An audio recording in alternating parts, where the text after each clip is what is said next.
আসসালামু আলাইকুম। আজকে পড়ে শোনাব হুমায়ুন আহমেদ স্যারের লেখা আসমানীরা ৩ বোন উপন্যাসের ৩ নম্বর পর্ব। তৈয়ব এসে হারুন সরকারের সামনে দাঁড়িয়েছে। তার পাথরের মতো ভাবলেশহীন মুখ। সে দাঁড়িয়েছে মাথা নিচু করে। দলের মালিকের চোখে চোখ রেখে সে কখনো কথা বলে না। হারুন বলল, তৈয়ব, অবস্থা কি? কিসের অবস্থা? টিকিট বিক্রির অবস্থা কি? মোটামুটি। হারুন বিরক্ত গলায় বলল, মোটামুটি ভালো মন্দ এই জাতীয় কথা আমাকে বলবে না। কত টাকার টিকিট বিক্রি হয়েছে? টিকিট বিক্রির খবর নেই নাই। খবর নেও নাই কেন? টিকিট এখনো বিক্রি হইতেছে, এই জন্য খবর নেই নাই। থানাওয়ালার কাছে লোক পাঠিয়েছিলে? সব ঠিক আছে? আর কোনো সমস্যা আছে? বাজারের মসজিদের ইমাম সাহেব ঝামেলা করতাছে, বলতাছে সার্কাস হতে দিবে না। উনার সমস্যা কি? উনি বলছেন যাত্রা সার্কাস এইগুলো বেদাতি কাজকর্ম, নাচ গান হয়, এইগুলো হইতে দিবেন না। ভালো যন্ত্রণায় পড়লাম দেখি। আপনি চিন্তা করবেন না, ব্যবস্থা নিতেছি। কি ব্যবস্থা? তবে বিরস মুখ করে চুপ করে রইল। হারুন রাগি রাগি গলায় বলল, কি ব্যবস্থা নিতেছ শুনি? তৈয়ব বলল, আমি ব্যবস্থা নিতেছি, আপনি নিশ্চিত থাকেন। হারুন নিঃশ্বাস ফেলল। তৈয়বের উপর অবশ্যই ভরসা করা যায়। সে যখন বলে যে ব্যবস্থা নেওয়া হবে, তখন বুঝতেই হবে যে ব্যবস্থা নেওয়া হয়েছে, ভালো ব্যবস্থা। তৈয়বের মতো জোকার পাওয়া যেমন কঠিন, তার মতো ম্যানেজার পাওয়াও কঠিন। বাসনাদারদের লোকদের পাঠায় দাও, একটা চক্কর দিবে, হাতির পিঠে করে পাঠাও। বাসনাদার পাঠায়ছি, হাতির পিঠে দেয় নাই, এরা ভ্যান গাড়িতে করে গেছে। হাতির পিঠে দাও নাই কেন? হাতি দেখলে সবাই বুঝতো আমাদের দল ভালো, পুতু পুতু দুধ ভাত দল না, হাতি ঘোড়া আছে, সব কিছুর পাবলিসিটি লাগে। তৈয়ব চুপ করে রইল। খাম্বার মতো দাঁড়িয়ে থাকবা না, কথা বলো। হাতি পুন্দের চিপায় লুকিয়ে রাখলা কোন হিসাবে? হাতি শরীর ভালো না। হারুন চমকে উঠে বলল, বলো কি হয়েছে? খাওয়া দাওয়া বন্ধ করে দিছে। সর্বনাশ! হারুনের মাথা চক্কর দিয়ে উঠল। হাতি পোষার মতো বড় দল তারটা না, হাতি ভাড়া করা হচ্ছে। বায়নার টাকা ছাড়াও প্রতিশোধে ৩০০ টাকা ভাড়া দিতে হয়। হাতির কিছু হলে হাতির মালিক জহির উদ্দিন তাকে ছাড়বে না। হাতির ভাড়া বাবদ জহির উদ্দিনের ১০,০০০ টাকা পাওনা হয়েছে। পাওনার টাকার জন্য যে কোনো দিন লোক পাঠাবে। তখন কি উপায় হবে কে জানে। তৈয়ব ঠান্ডা গলায় বলল, চিন্তা করবেন না। হারুন রাগি রাগি গলায় বলল, বেকুবের মতো কথা বলবে না। বেকুবের মতো কথা আমার পছন্দ না। হাতি খাওয়া বন্ধ করে দিয়েছে আর আমি চিন্তা করব না? আনন্দে নাচবো? ব্যান্ডমাস্টারকে ডাক দাও, বাজনা বাজাক, আমি ড্যান্স দেই। আমি ব্যবস্থা নিতেছি। তুমি কি ব্যবস্থা নিবে? তুমি কি হাতির ডাক্তার? সবসময় ফাজিলের মতো কথা। যাও, সামনে থেকে যাও। আপনি 2টা ঘুমের ট্যাবলেট খেয়ে শুয়ে পড়েন। ওরে বাসরে, তুমি তো শুধু হাতির ডাক্তার না, তুমি তো দেখি এবার মানুষেরও ডাক্তার। যাও যাও, সামনে থেকে যাও। হারুনের মাথা দুপাশে দপদপ করছে। আবারও মাথায় পানি ঢালার ব্যবস্থা করা ঠিক হবে কিনা বুঝতে পারছে না। 2টা ঘুমের ট্যাবলেট খেয়ে শুয়ে থাকার উপদেশটা খারাপ না। ঘুম হবে না, কিন্তু ঝিম ভাব আসবে। ঝিম ভাবের কারণে মাথায় যন্ত্রণা কমে যাবে। হারুন মনে মনে বিড়বিড় করল, আল্লাপাক আজকের দিনটা পার করে দাও। আর না, সব ছেড়ে ছুড়ে দিব। প্রয়োজনে মাওলানা ডাকিয়ে তওবা করব। মক্কা শরীফে গিয়ে হজ করে আসব। মদিনা শরীফে গিয়ে নবীজির মাজার জিয়ারত করব। আজকের দিনটা পার করে দাও মাওলা। প্রবল হাসির শব্দ। মনে হচ্ছে একসঙ্গে শত শত মানুষ হা হা করছে। হাসির শব্দে তাঁবুর তিরপল খুলে মাথায় পড়ে গেছে। নিঃশ্বাস বন্ধ হয়ে আসছে। হারুন বিছানায় উঠে বসল। মাথার উপর তাঁবু পড়েনি, সব ঠিকঠাক আছে। সে ঘুমিয়ে পড়েছিল। তার ঘুম না ভাঙিয়েই শো শুরু করে দিয়েছে। হাসির শব্দের উৎস জোকারের জোকারি। এখন নিশ্চয় ঘোড়া এবং তৈয়বের কথাবার্তা হচ্ছে। ঘোড়াকে ব্রা পরানোর চেষ্টা চলছে। যেভাবে হাসির শব্দ আসছে, সে অবশ্যই জমে গেছে। ঘোড়ার খেলার পরই হবে পাখির খেলা। হালকা জিনিসের পরই ভারী কোনো জিনিস দেওয়া যায় না। পাখির খেলা সবসময় জমে না, মাঝে মাঝে খুব জমে যায়। আবার মাঝে মাঝে দর্শকরা চেঁচিয়ে ওঠে, রন কর, রন কর, ওই পাখিওয়ালা বাড়ির যা। মাঝে মাঝে হাত তালিতে কান ফাটার উপক্রম হয়। আজ কি হবে কে জানে। হারুন বিছানা থেকে নামল না, তাঁবুর পেছন দিয়ে বের হয়ে দর্শকের দিক দিয়ে ঢুকল। দর্শক কেমন হয়েছে তা দেখা দরকার, পাখির খেলা জমে কিনা সেটাও দেখা দরকার। পাখির খেলা জমে গেলে বাকি খেলা নিয়ে দুশ্চিন্তা নেই। শেষ আইটেম দড়ির খেলা, যার শেষ ভালো তার সব ভালো। দড়ির খেলাটা মারাত্মক, স্বাধীন বাংলা সার্কাসের আসল খেলা। 3 বোন 10 মিনিট ধরে খেলা দেখায়। এই 10 মিনিট দর্শকরা প্রাণ হাতে নিয়ে বসে থাকে। 18 ফুট উপরে দড়ি টানানো। 3 বোন প্রথমে দড়ির উপর দিয়ে সাবধানে হেঁটে যায়। তাদের দেখেই মনে হয় তারা দড়ির উপর দিয়ে হাঁটতে খুব ভয় পাচ্ছে। এখনই পড়ে যাবে ভাব। ভয় পাওয়ার কথা। দড়ির নিচে কোনো নাইলনের নেট নেই। একবার পড়লে অবশ্যই মৃত্যু। আগে নেট থাকতো, দেখা গেল নিচে নেট বিছানো থাকলে দর্শকরা মজা পাচ্ছে না, কারণ তারা জানে দড়ির উপর থেকে পড়ে গেলে কোনো ক্ষতি নেই, ব্যথা পাবে না, জালে আটকে যাবে। যেই নাইলনের নেট সরিয়ে দেওয়া হলো অমনি খেলা জমে গেল। সার্কাসে মানুষ বিপজ্জনক খেলা দেখতে আসে। নিচে নাইলনের শক্ত নেট ফিট করে দড়ির উপর দিয়ে হাঁটায় কোনো বিপদ নেই। বিপজ্জনক অবস্থায় দড়ির উপর দিয়ে অতি সাবধানে হেঁটে যাওয়া দেখেই দর্শকরা হতভম্ব হয়। যে দড়ির উপর দিয়ে হেঁটে যাচ্ছে তার জন্য খানিকটা মায়াও হয়। মেয়েগুলি দড়ির এক প্রান্তে চলে এলে হাঁপ ছেড়ে বাঁচে। তখন শুরু হয় আসল খেলা। মেয়ে 3টি দড়ির উপরে দৌড়াতে শুরু করে, লাফালাফি করছে, দৌড়াচ্ছে, হাসছে, সেই সঙ্গে বাজছে তুমুল বাজনা। দর্শকরা হৃৎপিণ্ড গলার কাছে নিয়ে অপেক্ষা করছে। তাদের টেনশন আর সহ্য হয় না। খেলা শেষ হলে তারা বাঁচে। সার্কাস পার্টির জন্য এই রকম একটা আইটেমই যথেষ্ট। যেখানে স্বাধীন বাংলা সার্কাসের 4-5টা ভালো আইটেম আছে। জাদুকর প্রফেসর মতিন আছে, যে তার শার্টের পকেট থেকে জ্বলন্ত আগুন বের করে সেই আগুনে সিগারেট ধরায়। সিগারেটে লম্বা টান দিয়ে ধোঁয়া ছাড়ে কান দিয়ে। মুখে সিগারেট টানছে, ভুম ভুম করে 2 কান দিয়ে ধোঁয়া বের হচ্ছে। ডিম থেকে পাখি বের করে সেই পাখিকে কাঠের বাক্সে রেখে ফু দিতেই পাখি হয়ে যায় খরগোশ। হারুন দর্শকদের পেছনের সারির কাছে এসে দাঁড়িয়েছে। দর্শক সমাগম ভালো। আজ প্রথম শো, অনেকেই পাশ নিয়ে ঢুকেছে। তারপরেও বলতে হবে দর্শক সমাগম ভালো। অনেক মহিলা এসেছে। মহিলা দর্শক আল্লাহর নিয়ামতের মতো। এরা পুরুষদের মতো বাড়িতে গিয়ে ঝিম ধরে বসে থাকবে না, পাড়া বেড়াতে বের হবে। এরা তার সঙ্গে গল্প করবে, যা দেখেছে তার চেয়েও বেশি বলবে। হারুন মহিলা গুনতে শুরু করেছে। আহারে, এক বেচারি কিছুই দেখতে পাচ্ছে না। তার বাচ্চাটা বড়ই বিরক্ত করছে, খুন খুন করে কাঁদছে। এটা একদিক দিয়ে ভালো, বাচ্চার মা আবারও আসবে।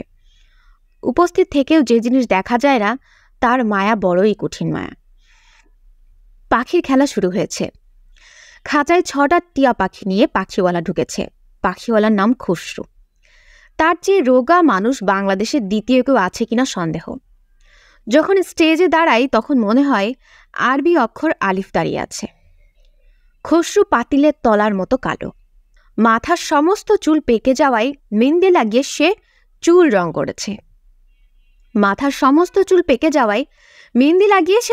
করেছে।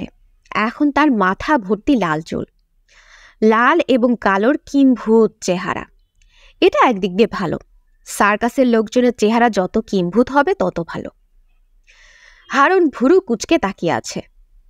তার প্রথমেই মনে হলো খসরুর পোশাকটা ঠিক হয় নাই। সাধারণ শার্ট প্যান্ট পরে ঢুকেছে, প্যান্টটা ময়লা, পায়ে স্পঞ্জের স্যান্ডেল। পাখিওয়ালাকে পোশাক কিনে দিতে হবে। সে টিয়া পাখির খেলা দেখায়, তার পোশাক হবে টিয়া পাখির মতো। সবুজ প্যান্ট, সবুজ শার্ট, মাথায় হলুদ টুপি। দূর থেকে দেখে তাকে যেন মনে হয় লম্বা একটা টিয়া পাখি। দর্শক মণ্ডলী, নারী পুরুষ, শিশু বৃদ্ধ, কিশোর কিশোরী, যুবক যুবতী, আমি পাখিওয়ালা, আমার নাম খসরু, টিয়া খসরু। আমি 6টা টিয়া পাখি নিয়ে এসেছি। খাঁচার ভিতরে আছে বলে দূর থেকে আপনাদের বুঝতে অসুবিধা হচ্ছে। দিলাম খাঁচা খুলে। খাঁচাটা খোলা হলো। 6টা পাখি নিমিষের মধ্যে খাঁচা থেকে বের হয়ে চোখের আড়ালে চলে গেল। টিয়া খসরু শূন্য খাঁচা হাতে দাঁড়িয়ে আছে। ব্যান্ড বাদকের দল কিছুক্ষণ তুমুল বাজনা বাজালো। বাজনা থামার পর খসরু বলল, খাঁচা খুলে দিলে খাঁচার পাখি উড়ে যায়, আর ফিরে আসে না। দেখি এদের কি অবস্থা। আয় আয় সবুজ পক্ষী ঘরে আয়। খসরুর কথা শেষ হওয়ার সঙ্গে সঙ্গে পাখি উড়ে উড়ে এসে খাঁচায় ঢুকতে লাগলো। খসরু পাখি গুনছে, 1, 2, 3, 4। দর্শকদের তালি পড়তে শুরু করেছে। তালিরও একটা ব্যাপার আছে। দর্শকদের মধ্যে সার্কাসের নিজস্ব কিছু লোক আছে, বাবুর্চি আছে, বাবুর্চির হেল্পাররা আছে। তাদের কাজ হলো প্রতিটা আইটেমের শেষে তালি শুরু করা। একজন শুরু করলে 10 জন করবে। সার্কাস জমে যায়। দই জমার জন্য দইয়ের বীজ দিতে হয়, সার্কাস জমার জন্য দিতে হয় হাততালির বীজ। টিয়া খসরু আবার কথা বলতে শুরু করেছে। তার গলার আওয়াজ ভালো, এত দূর থেকেও পরিষ্কার শোনা যাচ্ছে। দর্শক মণ্ডলী, নারী, পুরুষ, শিশু, বৃদ্ধ, কিশোর কিশোরী, যুবক যুবতী, স্বামী স্ত্রী, লাইলা মজনু অর্থাৎ প্রেমিক প্রেমিকা, আপনারা খাদ্য খাবার নিয়া মারামারি দেখছেন।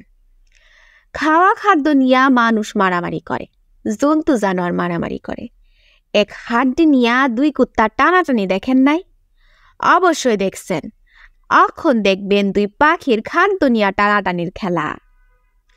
2টা টিয়া পাখি পাতলা একটা টোস্ট বিস্কিটের 2 প্রান্ত ধরে উঠছে, স্থির হয়ে উঠছে, আবার চক্রা করে ঘুরে ঘুরে উঠছে। দেখার মতো দৃশ্য। হাততালি শুরু হয়েছে। হাততালির সঙ্গে শীষ দেওয়ার শব্দ আসছে। একজন মহিলা মাথায় ঘোমটা ফেলে দিয়ে আরেক মহিলার গায়ে ধাক্কা দিয়ে বলল, বুবু দেখছো কি আচানক? পাশের মহিলা বলল, এইগুলা কিছু না, ট্রেনিং ট্রেনিং দিয়া বানাইছে। ট্রেনিং দিলে পশু পাখি পারে না এমন কাম নাই। হারুন আগ্রহ নিয়ে মহিলাদের কথা শুনছে। কত ধরনের মানুষ কত ধরনের কথা বলে। কেউ কেউ জ্ঞানী, তাদের কাছে কোনো খেলাই ভালো লাগে না। আবার কিছু কিছু লোক আছে যা দেখে তাতেই মুগ্ধ হয়। এরা মুগ্ধ হওয়ার জন্যই আসে। এরাই প্রকৃত দর্শক। এদের খেলা দেখিয়ে আরাম আছে। এদের জন্যই সার্কাস। ও বুবু দেখো দেখো কারবারটা দেখো। পক্ষী খাওয়া খাদ্য নিয়ে জাপটা জাপটি করে, ওইগুলা কত দেখছি। হারুন মনে মনে বলে, দূর হারামজাদি, এই জিনিস তুই তো জন্মে দেখোস নাই। তোর ভাগ্য ভালো তুই স্বাধীন বাংলা সার্কাসে ঢুকছোস। টিয়া খসরু এখন শেষ খেলা দেখাচ্ছে। সে হাত সোজা করে রেখেছে। 6টা পাখি তার হাতে বসা, এমনভাবে বসে আছে যেন এরা জীবন্ত পাখি না, এরা পুতুল। খসরু পাখিদের দিকে তাকিয়ে বলল, তোমাদের খেলা দেখে দর্শকরা খুবই মজা পেয়েছেন। ইনাদের সালাম দাও, ডানা তুলে সালাম দাও। পাখিগুলির প্রত্যেকটি তাদের বাম দিকের ডানা খানিকটা তুলল, একটা ডান দিকেরটা তুলে ফেলেছিল। অন্যদের দেখে ভুলটা সংশোধন করল। দর্শকরা আনন্দে চেঁচিয়ে উঠল। খসরু বলল, এখন তোমরা স্কুলের ছাত্র, পড়া পারো নাই, হোমওয়ার্ক করো নাই। মাস্টার শাস্তির হুকুম দিয়েছেন, 1 ঠ্যাঙে দাঁড়ানোর শাস্তি। দেখি 1 ঠ্যাঙে দাঁড়াও। পাখি 6টাই 1 ঠ্যাঙে দাঁড়ালো। তুমুল তালি পড়ছে, শীষ পাচ্ছে। সার্কাস পুরা জমে গেছে। পাখির আইটেম মোটামুটি দুর্বল আইটেম। এই আইটেমই যখন পার পেয়ে গেছে, অন্যগুলো উড়াল দিয়ে যাবে। খসরু ভালো দেখিয়েছে, তাকে সবুজ একটা পোশাক বানিয়ে দিতেই হবে। পপলিনের সবুজ কাপড় পাওয়া গেলে কালী দর্জির দোকানে বানাতে দেওয়া হবে। হারুন তাঁবু থেকে বের হলো। অজু করে 2 রাকাত শুকরানা নামাজ পড়তে হবে। রাতের খাওয়ার ব্যবস্থা কি তার খোঁজ নেওয়া দরকার। ভালো কাজকর্মের পরে ভালো খাওয়া দাওয়া দরকার। রাতে খিচুড়ি করতে বলা হয়েছিল, চাল ডাল আর সবজির খিচুড়ি। এখন মনে হচ্ছে সঙ্গে মাংস থাকা দরকার, খিচুড়ির সঙ্গে ঝাল গরুর মাংস। হাতির খোঁজও নেওয়া দরকার। হাতির খাওয়া দাওয়া কি শুরু করেছে? গোপনে হাত জোড়া করে হাতিকে বলতে হবে, ভুল ত্রুটি হলে ক্ষমা করে দাও, খাওয়া দাওয়া করো। তুমি মারা পড়লে আমি গরিব মানুষ, আমি জানে মারা পড়ব, আমার পুরো দল মারা পড়বে। হারুন মোটামুটি নিশ্চিত হাতি মানুষের কথা বোঝে এবং সমস্ত পশু পাখির মধ্যে হাতির অন্তরেই মায়া বেশি। হারুন নামাজে দাঁড়াবার আগে হাতির ঘরে যাওয়া ঠিক করল। পর্দা ঘেরা জায়গায় হাতিকে শিকল দিয়ে বেঁধে রাখা হয়েছে। হাতি শুয়ে আছে। হাতির পাশে জামদানি বসে আছে। সে হাতির সুরে হাত বুলিয়ে দিচ্ছে। দৃশ্যটা হারুনের ভালো লাগলো। জামদানি নামের এই মেয়েটার অন্তরেও মহব্বত আছে। মহব্বত ছাড়া কিছু হয় না। সার্কাসের মতো বড় একটা দল একসঙ্গে রাখতে হলে সবার জন্য সবার মহব্বত থাকতে হবে। মানুষ মায়া করবে পশুর জন্য, পশু মায়া করবে মানুষের জন্য, সবাই বাধা থাকবে মায়ার শিকলে। হারুন রাগি রাগি গলায় বলল, নকল রাগ, আসমানি জামদানি পয়সা, এই 3 মেয়ের উপর সে কখনো রাগ করে না, কিন্তু ভাব দেখায় সারাক্ষণ রেগে আছে। তুমি এইখানে কি করো? শো টাইমে সবসময় তৈরি থাকতে হয়। তুমি তো খেলার ড্রেসও পরো না এখনো। জামদানি কিছু বলল না, চুপ করে রইল। শো টাইমে নিজের ঘরে চুপচাপ বসে থাকবে, মনে মনে ইয়া মোকাদ্দিমু এইটা জপবে। ইয়া মোকাদ্দিমুর অর্থ হলো, হে অগ্রসরকারী, তোমাদের খেলাটা রিস্কের খেলা। এই খেলায় মন স্থির রাখার জন্য আল্লাহ খোদার নাম নিতে হয়। হাতির কাছে কি করতেছিলা? কিছু না। মেয়ে ছেলের হাতির ঘরে যাওয়া ঠিক না। 3টা জায়গা আছে মেয়ে ছেলের জন্য নিষিদ্ধ, পানের বরজ, হাতির শালা, আর একটা জায়গার নাম মনে আসতেছে না, মনে আসতে বলবো। নিষিদ্ধ কি জন্যে? আরে কি যন্ত্রণা, নিষিদ্ধ কি জন্যে আমি জানি নাকি?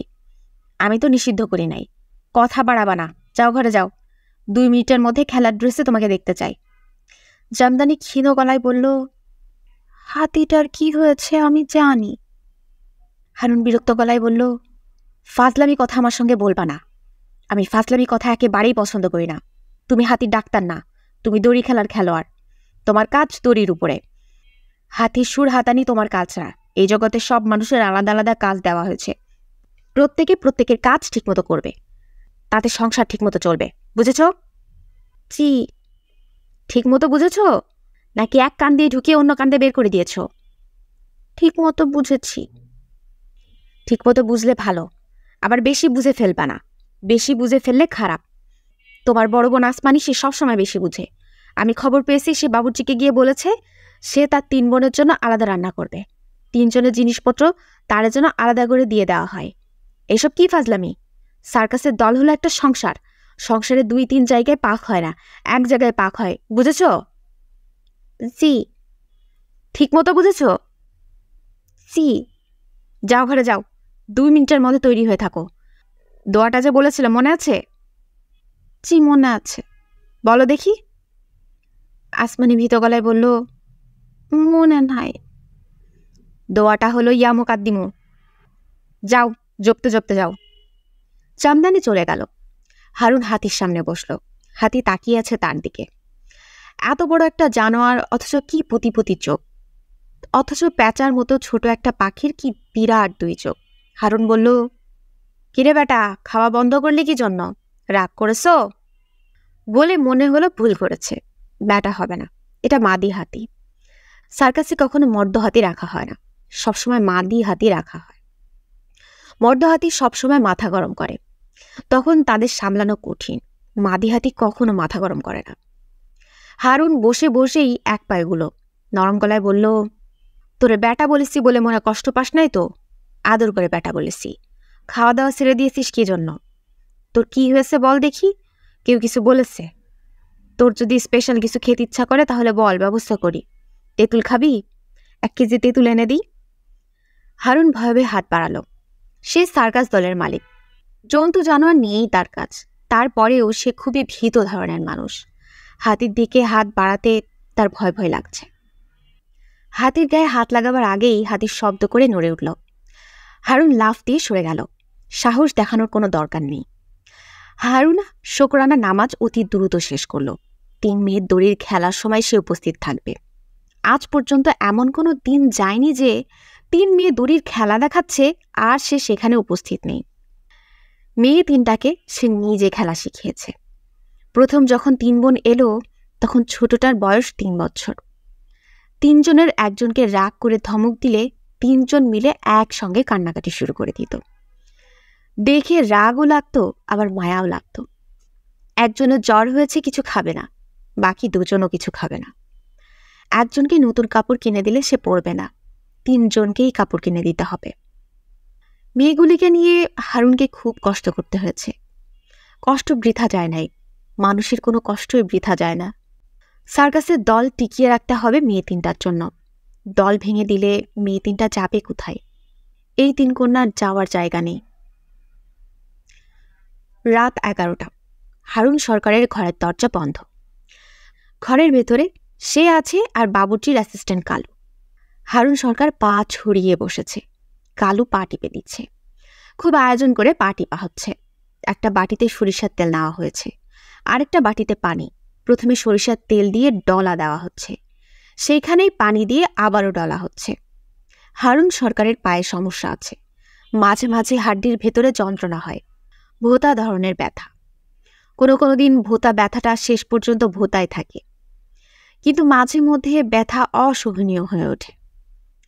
আজ ব্যথা এখনও সহনীয় পর্যায়ে আছে, তবে তা তীব্র ব্যথায় মন নিতে পারে। হারুন সরকার ভীত ভঙ্গিতে বসে আছে, ব্যথার গতি বোঝার চেষ্টা করছে। কালুর হাতের কাছে দড়ি আছে, ব্যথা তীব্র হয়ে গেলে দড়ি দিয়ে শক্ত করে পা পেঁচিয়ে বাঁধতে হবে। হারুনের হাতে কাঁসার গ্লাস, গ্লাসে কেরু কোম্পানির জিন। কাঁসার গ্লাসে কেরু কোম্পানির জিন খাওয়া হারুন শিখেছে তার ওস্তাদ মনু মিয়ার কাছে। মনু মিয়া জিনের সঙ্গে 1-2 বিচি তেঁতুল দিয়ে দিত, জিনিসটা হতো ভয়ঙ্কর। আজ তেঁতুল পাওয়া যায়নি। তেঁতুল ছাড়া জিন খেতে পাঞ্ছা পাঞ্ছা লাগছে, নেশা হবে বলে মনে হচ্ছে না।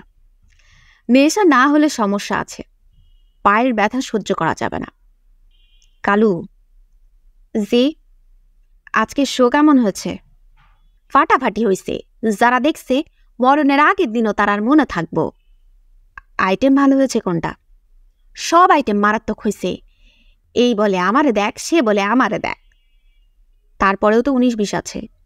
কালু গম্ভীর গলায় বলল, সবই 20, 19-এর কারবার আমরা করি না। হারুনের মন এমনিতেই ভালো ছিল, কালুর কথায় মন আরো ভালো হলো। হারুনের কেন জানি মনে হচ্ছে ব্যথাটা আজ খারাপের দিকে যাবে না, পায়ে দড়ি বাঁধার প্রয়োজন পড়বে না। খেলা খুব জমেছিল। কালু গম্ভীর গলায় বলল, মারাত্মক। বিলিতি সাহেবের চোখ উঠে গেছিল মাথা স্থান দিতে। হারুন আগ্রহ নিয়ে বলল, বিলাতি সাহেব ছিল নাকি? ছিল, 2টা ছিল। ব্রিজ বানাইতেছে তার ইঞ্জিনিয়ার। এর মধ্যে একজন বাংলা কথা পরিষ্কার বলতে পারে। সে আয়সা হামকা ধামকি। হামাকি ধামাকি কি জন্যে?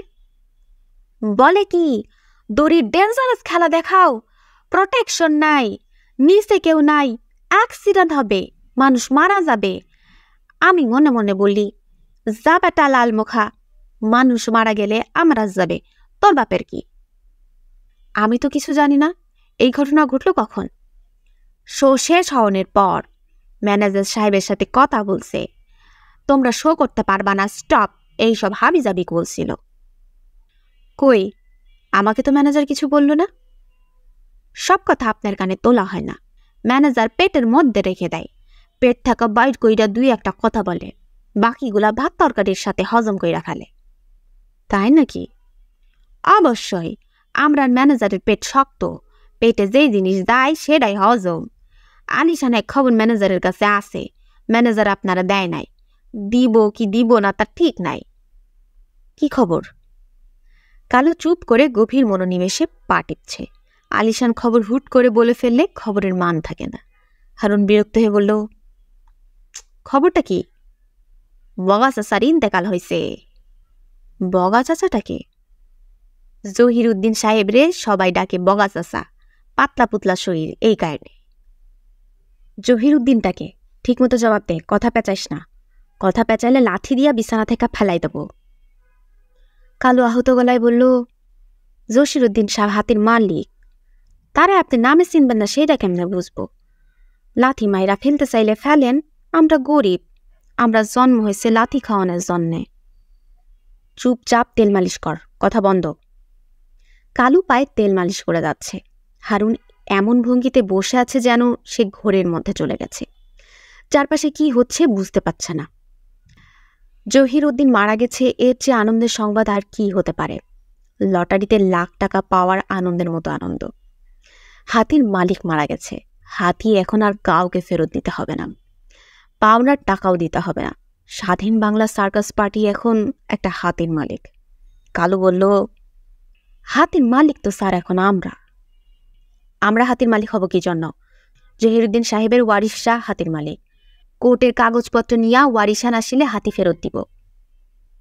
ম্যানেজার সাহেব ভিন্ন কথা বলছে। কি ভিন্ন কথা? ম্যানেজার সাহেব বলছেন, হাতি খরিদের বায়না দলিল গত মাসে করা হয়েছে। জহিরুদ্দিন সাহেব মাসে মাসে টাকা উসুল হবে এই কারারে হাতি বেচে দিয়েছেন। হারুন অতি দ্রুত নিজেকে সামলে নিয়ে বলল, চিন্তা ভাবনার মধ্যে থাকি, পায়ে যন্ত্রণা, এইসব কারণে আসল কথা মনে থাকে না। হাতি যে আমরা খরিদ করে নিয়েছি এই কথাটা ভুলে গেছি। খরিদ অবশ্যই করেছি, কাগজপত্র ম্যানেজারের কাছে আছে, টাকা পয়সাও যতদূর মনে হয় দেওয়া হয়ে গেছে। দেখি ম্যানেজারকে জিজ্ঞেস করে, অল্প কিছু যদি বাকি থাকে দিয়ে দেওয়া দরকার। ঋণ রাখা আমার পছন্দ না। ঠিক আছে, তুমি যাও, আজ মনে হয় ব্যথা উঠবে না। ম্যানেজারে পাঠাও, আমার গ্লাস খালি, গ্লাসের জিনিস দিয়ে যাও। তেঁতুলের জোগাড় দেখবা, এই জিনিস যদি আমার তেঁতুল ছাড়া খাইতে হয় তোমার খবর আছে। কানে ধইরা তাবু চারিদিকে তোমার চক্কর দেওয়াবো, বুঝেছ? জি বুঝছি। ম্যানেজারে পাঠাও, পা ছেঁচড়াইয়া যাবে না, বন্দুকের গুলির মতো যাও। কালু বিষণ্ণ মুখে বের হয়ে গেল। হারুন তেঁতুলবিহীন জিনের গ্লাসে লম্বা চুমুক দিয়ে বুঝল তার নেশা হয়েছে। জিনের নেশা হুট করে উঠে, তাই হয়েছে। কিছুক্ষণ আগেই তার যে জগৎ ছিল এখন সে জগৎ নাই। এখনকার জগৎ আনন্দময় জগৎ। হঠাৎ হাতির মালিকানা পেয়ে যাওয়া একটা কারণ হতে পারে। তৈয়ব এসে বলল, আমারে ডেকেছেন? হারুন বিরক্ত গলায় বলল, না ডাকলে তুমি আসো না? তুমি নবাব সিরাজউদ্দৌলা হয়েছ? তৈয়ব মেঝেতে দৃষ্টি নিবদ্ধ রাখল।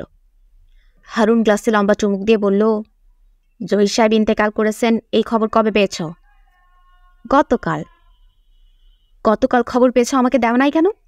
নাকি ভুলে গেলা স্বাধীন সার্কাসের মালিক আসলে কে? তুমি তো ভেবে বসে আছো তুমি মালিক। মনে রাখবা, তুমি 2 পয়সা দামের ম্যানেজার। 1 মিনিটের নোটিশে পাছায় লাথি মেরে তোমাকে রাস্তায় ফেলে দিতে পারি কিনা বলো? যে পারেন। এখন বলো, এত বড় একটা সংবাদ লুকায় রেখেছ কেন? তৈয়ব ছোট করে নিঃশ্বাস ফেলল, কিছু বলল না। হারুন কড়া গলায় বলল, ফসফস করে নিঃশ্বাস ছাড়বা না, বলো কি ব্যাপার? তৈয়ব শান্ত গলায় বলল, ওনার মৃত্যু সংবাদ প্রচার করার আগে হাতিটা যে আমরা আগেই খরিদ করছি এইটা প্রচার করা দরকার। তা না হলে সবাই ভাববে হাতির মালিক মারা গেছে আর আমরা হাতি মেরে দিয়েছি। হারুন কিছু না বলে পরপর কয়েক দফা জিনের গ্লাসে চুমুক দিল। ম্যানেজারের প্রতি এই মুহূর্তে অত্যন্ত প্রসন্ন বোধ করছে হারুন। প্রসন্ন ভাবটা সে গোপন রাখবে কি রাখবে না বুঝতে পারছে না। বড় একটা দল চালাতে হলে অনেক কিছু ভাবতে হয়। বড় দল চালানোর কিছু কঠিন নিয়মকানুন আছে। একটা প্রধান নিয়ম হলো, দলের কার উপর খুশি হলে খুশি ভাব গোপন রাখতে হবে। যার উপর খুশি তাকে তা কখনো জানানো যাবে না। তৈয়ব বলল, আমি যাই। হারুন বলল, ঘটনা তো কিছুই শুনলাম না, যাই করছো কেন? হাতির অবস্থা ভালো না, পশু ডাক্তারের সন্ধানে যাব। সদরে একজন ভেটেনারি সার্জন আছে, তারে নিয়ে আসব। আচ্ছা যাও, একটা জিনিস শুধু খেয়াল রাখবা, আমি তোমার উপর বেজার। যে কোনো সময় লাথি দিয়ে তোমাকে দল থেকে বের করে দিব। আমার এখানে কারো চাকরি পার্মানেন্ট না। আমি যে কাউকে 1 সেকেন্ডের নোটিশে দল থেকে বের করে দিতে পারি, নিজেকেও পারি। আমি সার্কাস দলের মালিক, আমি নিজেকে দল থেকে বের করে দিলাম। ভালো না? যে ভালো। জামদানি মেয়েটাকে আমার কাছে পাঠাও। হাতির বিষয়ে সে কি যেন কথা বলছিল, কথাটা শুনি। ওরা ঘুমায় পড়েছে, ঘুম থেকে ডেকে তুলে পাঠাও। দেশের যেমন বাচ্চা থাকে সার্কাস দলেরও বাচ্চা থাকে, বাচ্চার হুকুম শুনতে হয়। তবে বের হয়ে গেল। হারুন মাথায় ছোট্ট একটা চক্কর অনুভব করল। নেশা জমে গেছে, শরীর হালকা লাগছে, মনে ফুর্তির ভাব প্রবল হচ্ছে। এই সময়টা খারাপ। এখন যদি দুঃখের কোনো কথা মনে পড়ে তাহলে ফুর্তির বদলে মন ভরে যাবে দুঃখে। তখন টপ টপ করে চোখ দিয়ে পানি পড়তে থাকবে। নেশা খুব খারাপ জিনিস।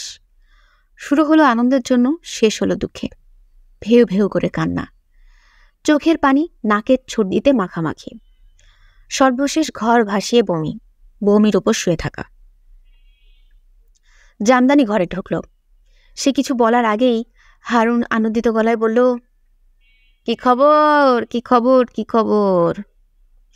নেশা ভালো মতো ধরেছে। নেশার নিয়ম হলো ভালো মতো ধরলে সব বাক্য 3 বার 4 বার করে বলা। তারপরেও মনে হয় ঠিকমতো বলা হলো না, কিছু যেন বাকি থেকে গেল। জামদানি বলল, কি জন্যে ডেকেছেন? খুব জরুরি একটা কাজে ডেকেছি। জরুরি কাজটা কি ভুলে গেছি। দাঁড়ায় আছো কেন, বসো। জামদানি বসল। হারুন আগ্রহ নিয়ে বলল, নেশা করলে কি হয় জানো? অল্প নেশা করলে স্মৃতিশক্তি বাড়ে, নেশা একটু বেশি হয়ে গেলে স্মৃতিশক্তি ধূপ করে পড়ে যায়। আমারটা ধূপ করে পড়ে গেছে। ও আচ্ছা, মনে পড়েছে, তুমি বলছিলে হাতির কি অসুখ হয়েছে তুমি জানো। সাপের অসুখের বিষয়ে যে জানে তাকে বলে সর্পবাজ। তোমার টাইটেল দিলাম হস্তি রানী। হারুন হাসতে হাসতে বিছানায় গড়িয়ে পড়ার মতো অবস্থায় চলে গেল। হাসি থেকে তার হেঁচকি উঠে গেল। হেঁচকির ফাঁকে ফাঁকে বলল, বলো দেখি হস্তি রানী, আমার হাতির অসুখটা কি? জামদানি শান্ত গলায় বলল, হাতিটার সন্তান হবে, প্রসব ব্যথা উঠেছে। হারুন ক্ষীণ গলায় বলল, কি বললা? হাতিটার সন্তান হবে। উল্টাপাল্টা কথা বলে তুমি আমার নেশা কাটাইয়া দিয়েছ।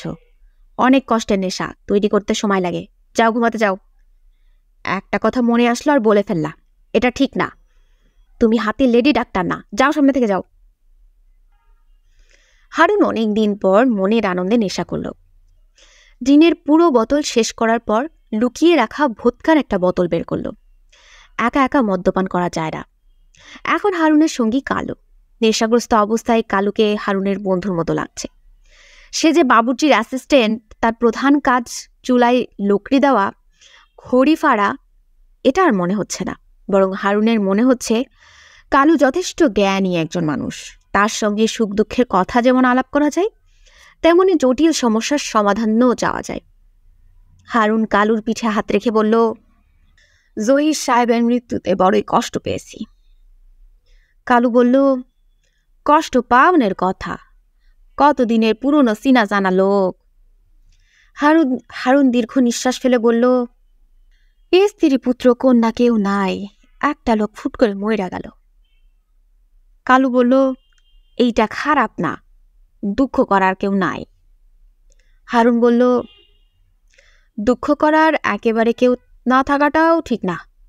1-2 জন থাকবে, মৃত্যুর পর ভেউ ভেউ করে কাঁদবে। অবশ্যই, আমারও তো জহির সাহেবের মতোই অবস্থা।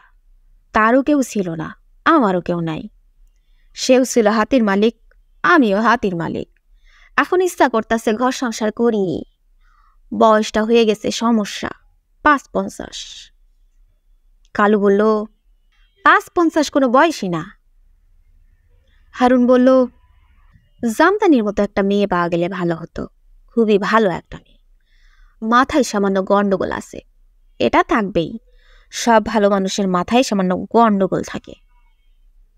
কালু বলল, অতি সত্য কথা। একমাত্র আপনাকে দেখলাম অতি ভালো মানুষ, কিন্তু মাথা পরিষ্কার, মাথায় কোনো গন্ডগোল নাই। মাথায় গন্ডগোল নাই তোমারে কে বলল? গন্ডগোল অবশ্যই আছে। গন্ডগোল না থাকলে নিজের মেয়ের মতো যারকে বড় করছি তাকে বিয়ে করতে চাই? সি সি সি, ভাবতেও লজ্জা। কালু বলল, আরেক গ্লাস খান, তাহলে লজ্জাটা কমে যাবে। দাও আরেক গ্লাস, আজ বমি না হওয়া পর্যন্ত খাবো, যা থাকে কপালে। হারুন তার কথা রাখল। বমি করে ঘর ভাসিয়ে না দেওয়া পর্যন্ত ক্রমাগত খেয়ে গেল। রাত 3টায় সে এবং কালু যখন নিজেদের বমির উপর অর্ধচেতন হয়ে পড়ে আছে, তখন খবর এলো হাতির একটা মেয়ে বাচ্চা হয়েছে। হারুন খবরটার গুরুত্ব কিছুই বুঝল না। মাথা তুলে খবরটা শুনে আবার বমির উপর শুয়ে পড়ল। আসমানিরা 3 বোন উপন্যাসের 3 নম্বর পর্ব এখানেই শেষ। এর পরের পর্বগুলো নিয়ে খুব শীঘ্রই আসছি আমাদের ইউটিউব চ্যানেলে। প্রিয় শ্রোতা বন্ধুরা, আমার গল্প পাঠ যদি আপনাদের ভালো লেগে থাকে তাহলে অবশ্যই আপনার প্রিয় বন্ধুদের সাথে শেয়ার করবেন আর সাবস্ক্রাইব করে আমার পাশে থাকবেন। ধন্যবাদ।